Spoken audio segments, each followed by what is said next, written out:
News update కోసం channel ను subscribe చేయండి. పక్కనే ఉండే బెల్ సింబల్ ను క్లిక్ చేయడం మర్చిపోకండి. అప్డేట్స్ ని మిస్ అవ్వకండి. అందరికీ నమస్కారం. గౌరవనీయులు పెద్దలు మన Telangana journalist forum founder president పెద్దలు ప్రస్తుత ప్రెస్ అకాడమీ అధ్యక్షులు గౌరవనీయులు అల్లం నారాయణ గారికి, గౌరవనీయులు మన తెలంగాణ రాష్ట్ర పబ్లిక్ సర్వీస్ కమిషన్ అధ్యక్షులు పెద్దలు ప్రొఫెసర్ గంటా చక్రపాణి గారు, సహచర శాసనసభ్యులు గౌరవనీయులు సీనియర్ నాయకులు, నాకు ఇక్కడికి వచ్చే వరకు వారి మీద టాడా కేసు మొట్టమొదటిసారిగా వారి మీద పెట్టిన తెలియదు. వారు మిత్రుడుగా, సహచర శాసనసభ్యుడిగా, ఉద్యమకారుడిగా, వామపక్ష భావజాలం, వామపక్ష ఉద్యమాలతో సంబంధం ఉన్న వ్యక్తిగా తెలుసు తప్ప మరి ఈరోజు ఇక్కడికి రావడం వల్ల కొత్త విషయం కూడా నేర్చుకునే అవకాశం కలిగింది. పెద్దలు రామలింగారెడ్డి గారు, మరి మొన్ననే జరిగిన శాసనసభ ఎన్నికల్లో అక్కడ ఉండే ఒక మాజీ ఉప ముఖ్యమంత్రి గారిని అన్ని రకాల హంగులు, అంగబలము, అర్ధబలము అన్నీ కలిగిన ఒక పెద్ద నాయకుడిని ఢీకొని మరి ఒకటే స్లోగన్ పెట్టుకున్నాడు. ఇంటి పేరే తన ఇదిగా మార్చుకొని సంటి లోకల్ అనే స్లోగన్తో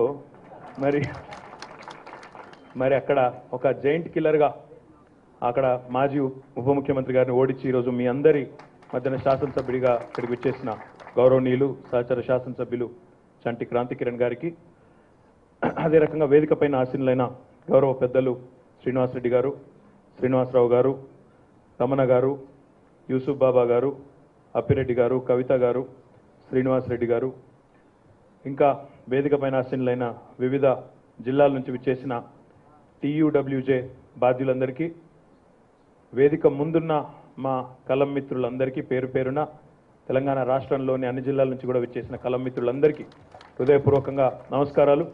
మరి మీ అందరి పక్షాన, మా పక్షాన గౌరవనీయులు చంటి క్రాంతి కిరణ్ గారికి, అదే రకంగా రామలింగారెడ్డి గారికి మళ్ళొక్కసారి హృదయపూర్వకంగా శుభాకాంక్షలు కూడా నేను తెలియజేస్తా ఉన్నాను. గౌరవనీయులు మన రాష్ట్ర ముఖ్యమంత్రి చంద్రశేఖరరావు గారు ఈనాడు కాదు ఆనాడు తెలంగాణ ఉద్యమానికి నాయకత్వం వహిస్తున్న పార్టీ తెలంగాణ రాష్ట్ర సమితి అధ్యక్షుడిగా కూడా పలు దఫాలు ఆయన సందర్భానుసారంగా ఎప్పటికప్పుడు జర్నలిస్ట్ మిత్రులకు మీ తోడ్పాటును అభినందిస్తూ, మీ చేయూతను అభినందిస్తూ, ఉద్యమంలో మీరు పోషించిన పాత్రను గుర్తిస్తూ ఎప్పటికప్పుడు అవకాశాలు వచ్చిన సందర్భంగా వారు జర్నలిస్టు మిత్రులకు పెద్దపీట వేసిన విషయాన్ని కూడా నేను గుర్తు చేస్తూ ఉన్నాను. ఎందుకంటే 2004లో నాకు బాగా గుర్తున్న సందర్భం, రామలింగారెడ్డి గారు దుబ్బాక శాసనసభ నియోజకవర్గానికి ఆనాడు పోటీ చేసి గెలిచిన విషయం మనకు తెలిసిందే. కానీ రాష్ట్రం మొత్తంలోనే ఆనాడు టీఆర్ఎస్, కాంగ్రెస్ పొత్తు పెట్టుకున్నాయి. 2004లో రాష్ట్ర వ్యాప్తంగా మొత్తం 42 శాసనసభ స్థానాలకు గాను టీఆర్ఎస్ పార్టీ పోటీ చేసింది. ఆ 42 శాసనసభ నియోజకవర్గాల్లో అత్యధిక మంది దరఖాస్తుదారులు ఆనాడు అప్లై చేసుకున్నది దుబ్బాక నియోజకవర్గానికి అనే విషయాన్ని నేను గుర్తు చేస్తా ఉన్నా. నాకు గుర్తున్నంత వరకు 30 పైచీలకు మంది ఆనాడు దరఖాస్తు పెట్టుకున్నారు. ఎందుకంటే అల్కక్ గెలిచే సీట్ అని చెప్పి చాలామంది దరఖాస్తు పెట్టుకున్నారు. అందులో ముఖ్యంగా పెద్ద పెద్ద కోటీశ్వర్లు కూడా పెట్టుకున్నారు. పెద్ద పెద్ద కోటీశ్వర్లు, సంస్థాగతంగా బలంగా ఉన్నది టీఆర్ఎస్. 2001లోనే అక్కడ జరిగిన స్థానిక సంస్థల ఎన్నికల్లో తన బలాన్ని చూపెట్టింది. ఎంపీపీలు, జెడ్పీటీసీలు, సర్పంచులు, ఎంపీటీసీలు గణనీయంగా ఉన్నారు. కాబట్టి కేసీఆర్ గారు బీఫామ్ ఇస్తే అల్కగా గెలిచి వస్తామని చెప్పి కోటీశ్వర్లు కూడా అప్పటిదాకా ఉద్యమంలో లేని వాళ్ళు వచ్చి ఊడిపడ్డారు, ఆనాడు టికెట్లు అడిగినారు. కానీ కేసీఆర్ గారు నిబద్ధత కలిగిన నాయకుడు కాబట్టి రాష్ట్రం మొత్తంలో ఉన్నాయి 42 సీట్లు మాత్రమే అయినా ఆ 42లో కూడా కొన్ని పొత్తుల్లో అన్నప్పుడు కొన్ని గెలిచే సీట్లు ఉంటాయి, కొన్ని గెలవని సీట్లు ఉంటాయి. అట్లాంటి సీట్లున్నా ఆ రోజు మరి ఖచ్చితంగా గెలిచే ఒక శాసనసభ నియోజకవర్గాన్ని రామలింగారెడ్డి గారు ఒక పేద జర్నలిస్టుకు ఆనాడు కట్టబెట్టడమే ఆయన నిబద్ధతకు ఆనాటి నుంచి ఈనాటి వరకు అద్దం పడుతుందనే విషయాన్ని కూడా నేను మీకు గుర్తు చేస్తా ఉన్నాను. తదనంతరం శాసన మండలికి గ్రాడ్యుయేట్ అభ్యర్థిగా సంగారెడ్డికి చెందిన ఆర్ సత్యనారాయణ గారికి అవకాశం ఇచ్చి వారిని మళ్ళీ పార్టీ వారి గెలుపు బాధ్యతను మొత్తం మీదేసుకొని ఆర్ సత్యనారాయణ గారిని కూడా గెలిపించుకునే విషయాన్ని కూడా నేను మీకు మళ్ళీ గుర్తు చేస్తా ఉన్నాను. దాంతోపాటు ఇంకా చాలామంది మిత్రులు, పెద్దలు, గౌరవనీయులు ప్రొఫెసర్ గంటా చక్రపాణి గారికి, మరి వారు జర్నలిస్టు, స్వతహాగా కాలమిస్టు, అదే రకంగా ఒక ప్రొఫెసర్ గారు, ఒక అవకాశం రాగానే వెంటనే సముచితమైన గౌరవాన్ని ఆయన స్థాయికి తగ్గ విధంగా ప్రొఫెసర్ చక్రపాణి గారికి కూడా పబ్లిక్ సర్వీస్ కమిషన్ అధ్యక్షుడిగా బాధ్యతలు కట్టబెట్టి ఈరోజు వారి సారథ్యంలో ఒక్క అవినీతి మరక కానీ అవినీతి ఆరోపణ కానీ లేని పబ్లిక్ సర్వీస్ కమిషన్ని మొట్టమొదటిసారిగా మనం చూస్తూ ఉన్నామంటే ఆ క్రెడిట్ కూడా వారికి, వారిని నియమించిన ఎంపిక చేసిన కేసీఆర్ గారికి దక్కుతుందనే మాట కూడా నేను గుర్తు చేస్తూ ఉన్నా.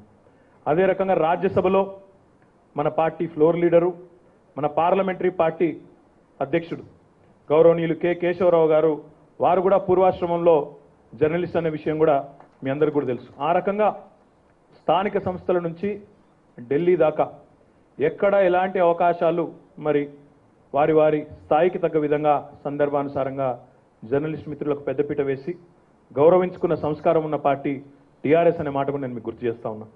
దాంతోపాటు కేవలం జర్నలిస్ట్ మిత్రులే కాదు, మీరు మొన్ననే జరిగిన శాసనసభకు జరిగిన ఎన్నికలు గమనిస్తే టీఆర్ఎస్ పార్టీ నుంచి విద్యార్థి సోదరులు బాల్కా సుమన్ కానీ, గ్యాదరి కిషోర్ కానీ, పిడమర్తి రవి కానీ వారు ముగ్గురు శాసనసభకు పోటీ పెట్టారు. కళాకారుడుగా రసమై బాలకృష్ణ గారు, వారికి మళ్ళీ అవకాశం ఇచ్చి వారు మళ్ళీ శాసనసభకు వచ్చే విధంగా పార్టీ పూర్తి బాధ్యతలు తీసుకుని వారిని కూడా గెలిపించుకుంది. ఒక న్యాయవాదిగా కాలేరు వెంకటేష్ గారు మన అంబర్పేట నుంచి వారు కూడా గెలిచి శాసనసభలో అడుగుపెట్టున్నారు. ఈ రకంగా తెలంగాణ ఉద్యమంలో ప్రాతినిధ్యం వహించిన, పాల్గొన్న అన్ని వర్గాలకు కూడా కుదిరిన చోట, వీలున్న చోట, ఎందుకంటే రాజకీయాలు అన్నప్పుడు సమీకరణలు ఉంటాయి, ఇబ్బందులు ఉంటాయి, చాలా రకాల మరి ఆ నిమిషానికి కొత్తగా వచ్చే ఆ చివరి నిమిషంలో వచ్చే ఒత్తిళ్లు కూడా ఉంటాయి. ఇవన్నింటిని కూడా తట్టుకొని సమతూకాన్ని పాటిస్తూ ఎక్కడికక్కడ మరి సమాజంలో ఆనాడు తెలంగాణ ఉద్యమంలో పాల్గొన్న ప్రతి వర్గానికి న్యాయం చేసే ప్రయత్నం తెలంగాణ రాష్ట్ర సమితి చేసిందనే మాట కూడా మళ్ళొక్కసారి ఈ సందర్భంగా నేను విజ్ఞప్తి చేస్తా ఉన్నా. చాలా సందర్భాలుగా గడిచిన 4.5 సంవత్సరాలుగా అలనారాయణ గారితో వివిధ సందర్భాల్లో జర్నలిస్టు మిత్రులకు సంబంధించిన సమస్యలు, టీయూడబ్ల్యూజే అధ్యక్షులుగా, అదే రకంగా మీడియా ప్రెస్ అకాడమీ చైర్మన్గా కూడా వారితో కలిసి చాలాసార్లు చాలా సమావేశాల్లో పాల్గొనే అదృష్టం కూడా నాకు కలిగింది. జర్నలిస్టు మిత్రుల సమస్యలు ఇప్పుడే రామలింగారెడ్డి గారు చెప్పినట్టు మరి ఎన్నో ఉన్నాయి. హౌసింగ్ అయితేనేమి, అదే రకంగా హెల్త్ కార్డులు మనం ఇచ్చినప్పటికీ ఇంకా సమర్థవంతంగా పనిచేయాలనే ఒక ఆలోచన అయితేనేమి, అదే రకంగా ఇంకా ఇతర సమస్యలు ఏవైతే ఉన్నాయో వాస్తవాలు మాట్లాడుకుంటే నిజంగా నారాయణ గారు చెప్పినట్టు దేశం మొత్తంలోనే 29 రాష్ట్రాల్లో ఏ ప్రభుత్వము చేయని విధంగా జర్నలిస్టుల సంక్షేమానికి ఒక చిత్తశుద్ధితో శ్రీకారం చుట్టింది కేసీఆర్ గారి ప్రభుత్వం అనే దానిలో నిర్వివాదం, అందులో ఏం చర్చ లేదు. ఎవరైనా కావాలంటే బహిరంగ చర్చకు కూడా తప్పకుండా నారాయణ గారే సవాల్ చేసినారు, మాట్లాడతా అని చెప్పి కూడా వారు అన్నారు. అందులో ఏమి వివాదం ఉందని నేను అనుకోవడం లేదు. కానీ ఇంకా మరింత మెరుగ్గా చేస్తే బాగుండేదేమో, ఇంకా బాగా చేస్తే బాగుంటుందేమో అనే ఆలోచన ఉండడం తప్పేం కాదు. తప్పకుండా ఆ దిశగా ప్రయత్నాలు చేయాల్సిన అవసరం కూడా ఉన్నది. ఇందాక నేను చెప్పినట్టు తెలంగాణ ఉద్యమంలో మమేకమైన వర్గాలను మీరు గమనిస్తే విద్యార్థులైతేనేమి, జర్నలిస్టులు అయితేనేమి, న్యాయవాదులైతేనేమి, కళాకారులు అయితేనేమి, ఒకవైపు రాజకీయ అవకాశాల్లో ప్రాతినిధ్యం కల్పిస్తూనే మరొక వైపు వారి సమస్యలను కూడా చిత్తశుద్ధితో పరిష్కరించే ప్రయత్నం చేసింది గడిచిన 4.5 సంవత్సరాల్లో టీఆర్ఎస్ ప్రభుత్వం. జర్నలిస్టు మిత్రుల కోసం సంక్షేమ నిధిని ఏర్పాటు చేసిన మొట్టమొదటి ప్రభుత్వం రాష్ట్ర ప్రభుత్వం భారతదేశంలో టీఆర్ఎస్ ప్రభుత్వం. న్యాయవాదుల కోసం ఒక సంక్షేమ నిధిని ఏర్పాటు చేసిన మొట్టమొదటి ప్రభుత్వం భారతదేశంలో టీఆర్ఎస్ ప్రభుత్వం. కళాకారులకు పెద్దపీట వేసి సాంస్కృతిక సారథి పేరిట వారికి కొలువులు కల్పించి తెలంగాణ ఉద్యమంలో ఆనాడు ఉద్యమానికే గొంతుకై ప్రతి పల్లెనో ప్రతి పట్టణాన్ని కూడా ఒక ఊపిన కళాకారులకు కూడా 550 మందికి ప్రభుత్వ కొలువులు కల్పించింది టీఆర్ఎస్ ప్రభుత్వం. విద్యార్థి సోదరులకు కూడా ఇతర పార్టీలు కూరలో కళ్యామాకులాగా వాడుకొని వదిలేస్తే వారిని మరి చిత్తశుద్ధితో చట్టసభలకు పంపే దిశగా సిన్సియర్గా ప్రయత్నం చేసి వారందరినీ కూడా గౌరవించుకున్నది టీఆర్ఎస్ ప్రభుత్వం. గౌరవనీయులు కె శ్రీనివాస్ గారిని వేదిక మీదకి రావాల్సిందిగా కోరుతాం. ఈ రకంగా ఆచరణలో చిత్తశుద్ధి చూపిన టీఆర్ఎస్ ప్రభుత్వం ఏదైతే ఉన్నదో మరి ఈరోజు మీ అందరికీ నేను ఒక విషయాన్ని మాత్రం విజ్ఞప్తి చేస్తా ఉన్నా. రామలింగారెడ్డి గారు మాట్లాడుతూ మంత్రి గారి విషయాలు చూసుకోవాలన్నారు. నేను మంత్రిని కాదు, మర్చిపోయినాను. మాజీ మంత్రిగా చెప్తా ఉన్నా, టీఆర్ఎస్ పార్టీ ఈరోజు అధికారంలో ఉంది కాబట్టి ఆ పార్టీ కార్యనిర్వాహక అధ్యక్షుడిగా చెప్తా ఉన్నా. గతంలో కూడా చెప్పినా, నేను 13 నాడు డిసెంబర్ 13 నాడు ఫలితాలు వచ్చిన తర్వాత మీట్ ద ప్రెస్ పెడితే అందులో కూడా చెప్పిన నేను ప్రభుత్వంలో ఉన్నా లేకపోయినా ఒక మాట మాత్రం నేను సిన్సియర్గా ఇస్తా ఉన్నా, తప్పకుండా జర్నలిస్టు మిత్రుల సమస్యల పరిష్కార బాధ్యత నాది, వ్యక్తిగతంగా నేను తీసుకుంటానని చెప్పి కూడా నేను మీ అందరికీ హామీ ఇస్తా ఉన్నా. ఈ విషయంలో నేను ఎన్నికలకు ముందో మాట తర్వాత మాట చెప్పే బాబత్ కాదు నాది. ఎన్నికలకు ముందు అదే మాట చెప్పినాను, తర్వాత కూడా అదే చెప్తా ఉన్నాను. తప్పకుండా ఇంకా 5 ఏళ్ల క్లియర్ సమయం ఉంది మనకి. ఇప్పుడే క్రాంతి కిరణ్ గారు చెప్తా ఉన్నారు నా చెవిలో, అన్న చంద్రబాబు నాయుడు నిన్నగాక మొన్న జీవో ఇచ్చిండు, 30 ఎకరాల జాగా ఇచ్చిండు జర్నలిస్టులకు అని చెప్తున్నాడు. చంద్రబాబు నాయుడువి ఆపద మొక్కులు, పాపం ఆయనకి ఇప్పుడు దిగిపోయే టైం దగ్గర పడ్డది కాబట్టి చాలా చేస్తున్నాడు. అన్నీ మనది యథాతథంగా కాపీ పేస్ట్ చేసి మనం 2000 పెన్షన్ అంటే 2000 ఇచ్చిండు. మనం ఇక్కడ 43% ఫిట్మెంట్ ఇస్తే ఆయనకు అక్కడ ఇయ్యక తప్పది. నిన్నగాక మొన్న మనం ఎప్పుడో 4 ఏళ్ల కిందటనే రవాణా పన్ను మాఫీ చేసినాం. ఆటో డ్రైవర్లకు, వ్యవసాయ ట్రాక్టర్లకు మనం ఎప్పుడో రవాణా పన్ను మాఫీ చేసినాం. అది కూడా కాపీ కొట్టి నిన్ననే క్యాబినెట్లో ఆ నిర్ణయం కూడా తీసుకున్నాడు. ఏం లేదు, ఆయన ఏం చేస్తున్నాడంటే, ఆయన ఏం అనుకుంటున్నాడంటే, కేసీఆర్ గారు సంక్షేమ కార్యక్రమాలు అద్భుతంగా చేయడం వల్ల గెలిచిపోయిండు, కేసీఆర్ ఏమేమి చేసిండో లిస్టు పెట్టుకొని నేను కూడా కాపీ పేస్ట్ అని చేసుకుంటూ పోతే నేను కూడా గెలుస్తా అనుకుంటాను. కానీ ఆంధ్ర ప్రజలు చాలా తెలివైన వాళ్ళన్న విషయం ఆయన మర్చిపోయాడు. ఎందుకంటే చిత్తశుద్ధి లేని శివ పూజలు చేస్తే, ఎన్నికలకు 2 నెలల ముందు 3 నెలల ముందు డ్రామాలు చేస్తే తెలుసుకోలేనంత తక్కువ తెలివి ఉన్న వాళ్ళు ఎవరు లేరు అక్కడ. చాలా తెలివైన వాళ్ళు మా ఆంధ్ర మిత్రులు, నాకంటే బాగా మీకే తెలుసు. ఆంధ్ర జర్నలిస్టు మిత్రులు కానీ, అదే రకంగా ఆంధ్ర పౌరుల గురించి కానీ చాలా రాజకీయంగా చైతన్యం ఉన్న ప్రాంతం అది. తప్పకుండా వారు సరైన నిర్ణయం తీసుకుంటారనే విశ్వాసం కూడా నాకుంది. చంద్రబాబు నాయుడు గారు చేసింది కాబట్టి మనం ఏది కూడా చేయాల్సిన అక్కర్లేదు. మనం సిన్సియర్గా చిత్తశుద్ధితో కోర్టు వివాదాలకు కానీ భవిష్యత్తులో ఎవరు వేలెత్తి చూపకుండా మనం మన జర్నలిస్టు మిత్రుల కోసం ఇళ్ల స్థలాల విషయం కానీ, హెల్త్ కార్డు విషయం కానీ, ఈ రెండింటి విషయంలో ప్రభుత్వ పెద్దలు మన ముఖ్యమంత్రి కేసీఆర్ గారు కూడా సుముఖంగానే ఉన్నారు కాబట్టి తప్పకుండా ఆ దిశగా ఒక పటిష్టమైన కార్యాచరణతో ఎక్కడ ఎవరు ఇబ్బంది పెట్టకుండా, ఎవరు వేలెత్తి చూపకుండా అందరికీ న్యాయం చేసే దిశగా తప్పకుండా అడుగులు ముందుకు వేసే దిశగా నా ప్రయత్నం సంపూర్ణంగా నేను చేస్తానని, ఆ బాధ్యత నేను తీసుకుంటానని చెప్పి కూడా నేను మళ్ళొకసారి మీకు మాటిస్తా ఉన్నా. ఈ విషయంలో ఇంకా మనకి సమయం ఉంది, తప్పకుండా ఒకటి తర్వాత ఒకటి చేసుకుంటూ ముందుకు పోదాం. నారాయణ గారు మాట్లాడుతూ ఇంకా కూడా ఏపీ వర్కింగ్ జర్నలిస్ట్ యూనియన్ బిల్డింగ్లో ఉంటున్నాం మేము, మాకు బిల్డింగ్ కావాలా, వాళ్ళకి బిల్డింగ్ ఉంది మాకు లేదన్నా, అదేనే ఠికానా లేదు మనకు అన్నాడు. ఠికానా లేదు అంటే మనకి ఇంకా స్థలం లేదు, మనకి ఇంకా బిల్డింగ్ లేదన్నారు. తప్పకుండా గౌరవ ముఖ్యమంత్రి గారి దృష్టికి ఈ అంశాన్ని కూడా తీసుకొని పోయి, ఎందుకంటే మంచి బిల్డింగ్ ఎట్లాగో మీరు అకాడమిక్ గడతా ఉన్నారు, అకాడమిక్ కూడా ఈరోజు నేను డిజైన్ కూడా చూసిన పేపర్లో చాలా బాగుంది. అదేవిధంగా మన వర్కింగ్ జర్నలిస్ట్ యూనియన్ కూడా మరి ఒక మంచి సమావేశ ప్రాంగణాన్ని తప్పకుండా ముఖ్యమంత్రి గారి దృష్టికి తీసుకొని పోయి వారు సానుకూలంగా స్పందించే విధంగా వారిని ఒప్పించే దిశగా నా ప్రయత్నం నేను చేస్తానని చెప్పి కూడా మీకు విజ్ఞప్తి చేస్తూ, ఒక మాట మాత్రం చెప్పక తప్పదు. ఇప్పుడే మేము వేదిక పైన అనుకుంటా ఉన్నాం, క్రాంతిని అభినందించే ఆతృతలో మిత్రులందరూ ఒకటేసారి రావడంతో మరి కొద్దిగా గందరగోళ వాతావరణం ఏర్పడితే నారాయణ గారు అంటున్నారు, అరే మనం జర్నలిస్టులమా, మీరు వినకపోతే ఎట్లా అన్నారు. జర్నలిస్టులు కాబట్టి ఎవరేం అనలేరని వాళ్ళ ధైర్యం.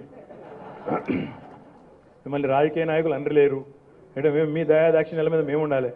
మీరు మంచిగా రాస్తే మంచిగా ఉంటుంది, లేకపోతే మా పని బాగుండదు. నాకంటే బాగా మీకే తెలుసు. కానీ ఒకటి మాత్రం వాస్తవం, తెలంగాణ రాష్ట్రం ఏర్పడి దాదాపు ఇప్పుడు ఈ జూన్ 2 వస్తే 5 సంవత్సరాలు గడిచిపోతున్న ఈ సందర్భంగా ఇంకా కూడా కొన్ని పత్రికలనండి, కొన్ని మీడియా సంస్థలనండి ఇంకా భావజాల ఆధిపత్యాన్ని ప్రదర్శించే ఒక ప్రయత్నం మాత్రం చేయడం మాంతులు. మేమేం చేసినా కరెక్టు, మేమేం చెప్తే అదే వేదం అనే ధోరణి, ఇంకా కూడా తెలంగాణ మీద ఆధిపత్యాన్ని చెలాయించే ధోరణి ఏదైతే ఉన్నదో తప్పకుండా ఆధిపత్య భావనలు పోతే మంచిది. ఎందుకంటే ఎవరు కూడా ఇక్కడ వివాదం కోరుకోవడం లేదు, ఎవరు కూడా ఇంకొకరి మీద ఆధిపత్యం చెలాయించాలని కోరుకోవడం లేదు. తెలంగాణ తన అస్తిత్వాన్ని చాటుకునే దిశగానే ఒక అస్తిత్వ పోరాటం చేసి తెలంగాణ సాధించుకున్న తర్వాత ఇక్కడ రోజు తెల్లారులేవగానే అమరావతి వార్తలు, అమరావతి వార్తలు ఏంటి పర్వాలేదు, మాకేం అభ్యంతరం లేదు. కానీ తెలంగాణ వార్తలు కూడా మన అమరావతిలో ప్రచురించే సంస్కారం ఉండాలని లేదా? ఉంటాయి ఆడ మన వార్తలు ఉండయి. నేను న్యూఢిల్లీకి పోతా, న్యూఢిల్లీ పోయినప్పుడు అప్పుడు పోతే కొన్ని పత్రికలు తీస్తే మన వార్త కనబడేది, మన ముఖం కనబడేది. ఇవ్వలేదు మన తెలంగాణలో ప్రభుత్వం ఉన్నట్టు కానీ, ఇక్కడ ఒక నాయకుడు ఉన్నట్టు కానీ, ముఖ్యమంత్రి ఉన్నట్టు కానీ కనబడదు. నేను ఒకరోజు అడిగిన, రాష్ట్రమే ఉన్నట్టు కనబడదు. నేను అడిగిన, ఏందా మరి మేము లేమా ఈ దేశంలో, ఏం సంగతి అంటే, సార్ అది ఆంధ్ర ఎడిషన్ సార్ అన్నారు. మరి ఆంధ్ర ఎడిషన్లో తెలంగాణ వార్తలు రాయనప్పుడు తెలంగాణ ఎడిషన్లో ఆంధ్ర వార్తలు మనకెందుకు అవసరం ఉందా? మరి ఆలోచన చేయాల్సిన అవసరం ఉన్నది. ఇది ఎందుకంటే ముఖ్యమంత్రి గారు మాట్లాడితేనేమో కొంతమంది కోపం వస్తుంది, వాస్తవాలుగా మాట్లాడితే లేనిపోని ఆవేశాలు.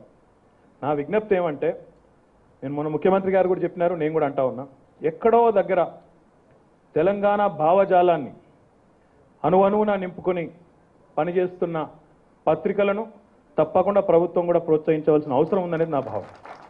ఎందుకంటే ఇంకా ఈ ఆధిపత్యం, ఇంకా ఈ పెత్తనం, మేము నంది అంటే నంది, పంది అంటే పంది, ఎవరు ఏం చేసినా మేము చెప్పేదే వేదం అనే ధిక్కార ధోరణి ఏదైతే ఉన్నదో, తెలంగాణ వాదాన్ని లేదా తెలంగాణ అస్తిత్వాన్ని తొక్కిపెట్టే ప్రయత్నం ఏదైతే ఇంకా కూడా జరుగుతూ ఉన్నదో, తెలంగాణ వచ్చినాక 5 ఏళ్లకు కూడా ఇది పోవలసిన అవసరం ఖచ్చితంగా ఉన్నది. ఎవరి గురించి మాట్లాడుతున్నారో నాకంటే బాగా మీకే తెలుసు. వాళ్ళు ఆలోచించుకుంటే మంచిది. ఎందుకంటే ఈ డ్రామా ఇంకెక్కువ రోజులు నడవదు. తెలంగాణ వచ్చినాక కూడా మేమే మీ నెత్తిన కూర్చుంటాం, మేమే ఆధిపత్యం చేస్తాం, మేమే గొప్ప వాళ్ళం, మాకే అంతా తెలుసు, మీకు తెలివి లేదు అనుకుంటే చాలా తప్పవుతుంది. తప్పకుండా ప్రభుత్వ పరంగా కూడా నేను గౌరవ ముఖ్యమంత్రి గారిని కూడా కోరుతాను, ఎక్కడో దగ్గర దీనికి ఫుల్ స్టాప్ పెట్టవలసిన అవసరం ఖచ్చితంగా ఉన్నది, తప్పకుండా జరగాలి. ఆ జరిగే క్రమంలో తెలంగాణ అస్తిత్వాన్ని అనువనువున నింపుకున్న పత్రికలకు, మాధ్యమాలకు పెద్దపీట వేయవలసిన బాధ్యత తప్పకుండా ఉన్నది.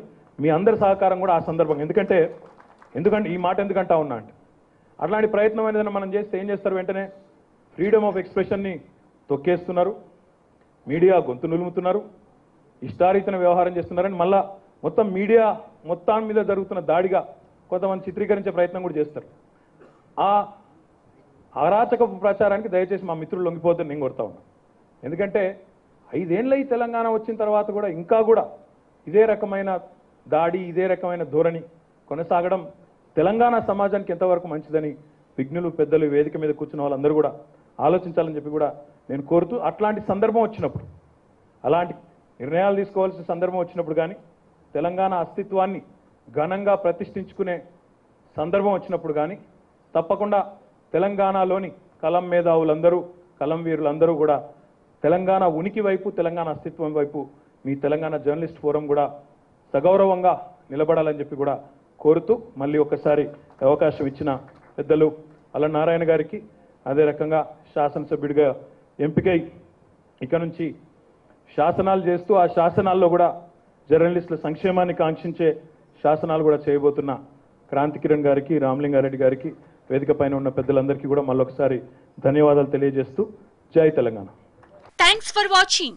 Please like, comment, share. Follow on Facebook, Google+, Twitter, Instagram. For more updates, please subscribe Great Telangana TV.